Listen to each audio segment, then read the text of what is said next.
Hello,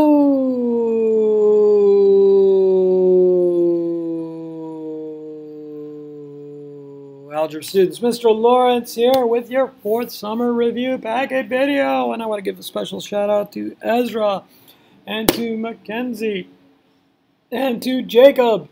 Yeah, there's like 800 of you Jacobs. Just assume I'm talking to all of you. Anyway, here we go. We're going to talk about graphing. Mr. Gray, this is definitely pay attention to this. You're not the only one that needs to, but we didn't get a chance to talk about this in class on Tuesday, so I want to draw your attention to it. All right, to graph a problem like this, and I'm going to show you an easier way later in the year, but first, for right now, I'm going to make a table, and I'm going to do the 2x minus 1 part, and then I'm going to get y. And I'm going to show you how to think about this and make sure you're doing it right, and I'll talk about a couple things really quick. Now, a lot of you like to go 1, 2, 3. I don't like to do that. Okay, I'm going to do it on this first one, but I think this is a harder way to do it. It's okay. You were beginning, you were learning, no problem. Let's learn a more high school level approach to it. In fact, let's not even do it. You know what? Let's not do 1, 2, 3. Let's put 0 in first. Why do you think I want to put 0 in first? Because watch what's going to happen. I'm going to do 2 times 0 minus 1. And 2 times 0 is 0. 0 minus 1 is 1. So my point ends up being the point 0, negative 1. See it right there? 0, negative 1. See how I did that? Real simple. Notice I wrote my point in parentheses. Many of you in your packets didn't write your points in parentheses. I can't give full credit for that. It's an ordered pair. Now, I'm getting ready to graph it. I'm going to go to 0. I'm going to go 0 in the x direction, starting from the origin. I just did. Did you see me move 0 in the x direction? Now I'm going to go down 1 in the y direction. Why down 1? Because it's negative 1. By the way, what quadrant is that point in? Hopefully, you said no quadrant, because it's on a line between the quadrants. It's technically on the y-axis. So, if you were asked what quadrant it's in, you would say it's on the y-axis. It's not in a quadrant. All right, now, what other number should we put in for x to graph? Well, I'll tell you what, we can put 1 in, that's fine. And we'll get 2 times 1 minus 1, and 2 times 1 is 2. 2 minus 1 is 1. So the point becomes 1, 1. So I go to the origin, I go 1 in the x direction, 1 in the y direction, and there you go. All right. That's in the first quadrant, of course, right? Now the third value of x, I can pick anything I want. I could put negative 6,532. I'm not going to pick that, but I could. I could go negative 1. I could go 3. I could do a lot of things. I'll tell you what, I'm going to pick negative 1. Just so we can see how it works. 2 times negative 1 minus 1. Well, this here is negative 2 minus 1. Should be negative 3. Then I'll get the point negative 1, negative 3. So, starting from the origin, I go negative 1 in the x direction, and I go down 3, negative 3 in the y direction, and there you go. Now, some of you did this on your packets, and it is not acceptable. You did not graph the line, okay? That is not a line. Lines go forever. They go forever. And so I'm going to make them go forever. Extend the line segment and put some arrowheads on it. That will tell the reader that this is a line and not a ray or a line segment. Now, how many points are on this line? Well, some of you were thinking 3, and you're absolutely incorrect. You see these 3 points right here, red, green, and blue. But this line goes forever. That means there's a point here, and a point here, and a point here, and even a point way up here, because if I extend the line, it'll hit it, and a point way up here, and a point here, and a point here, and a point here, and a point there, and a point between them, and a point there, and a point there, and a point there. You get the point. Pun intended. This line goes forever. There are an infinite number of points on this line. Everywhere I touch this line, I'm touching a point. Okay? Very, very important stuff. Okay, now this one here probably scares some of you. There's no need to be scared.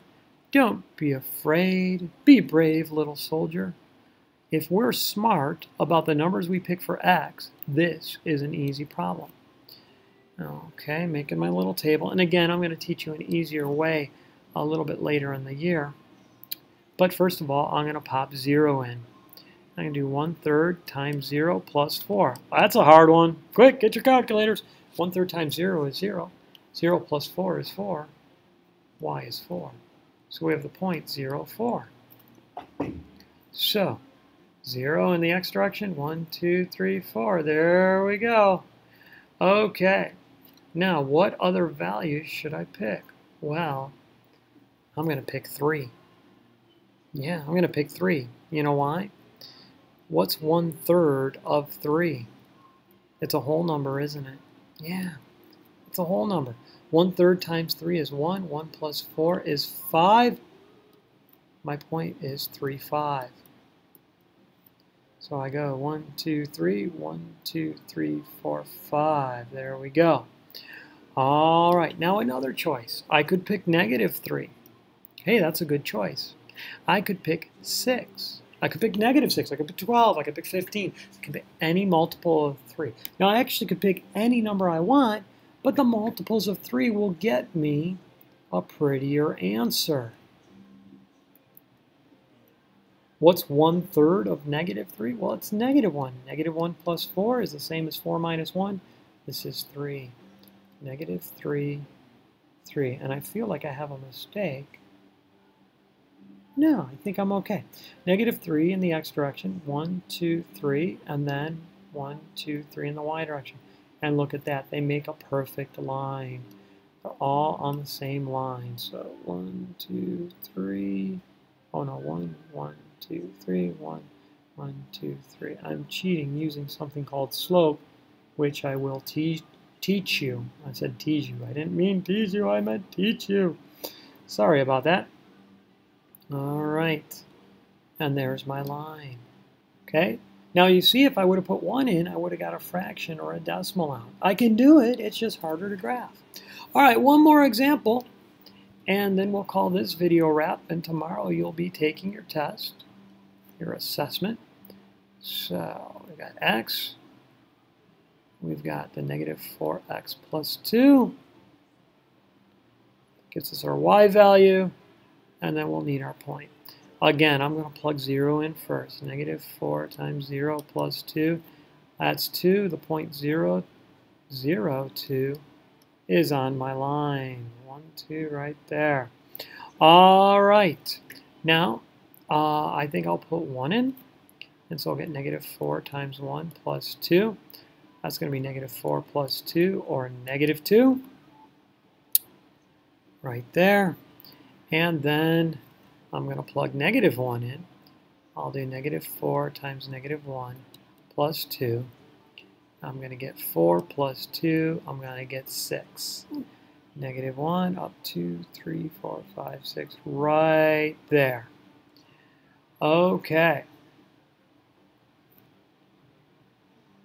1, 2, 3, 4, back 1, right. Oops. Uh-oh. Danger, Will Robinson.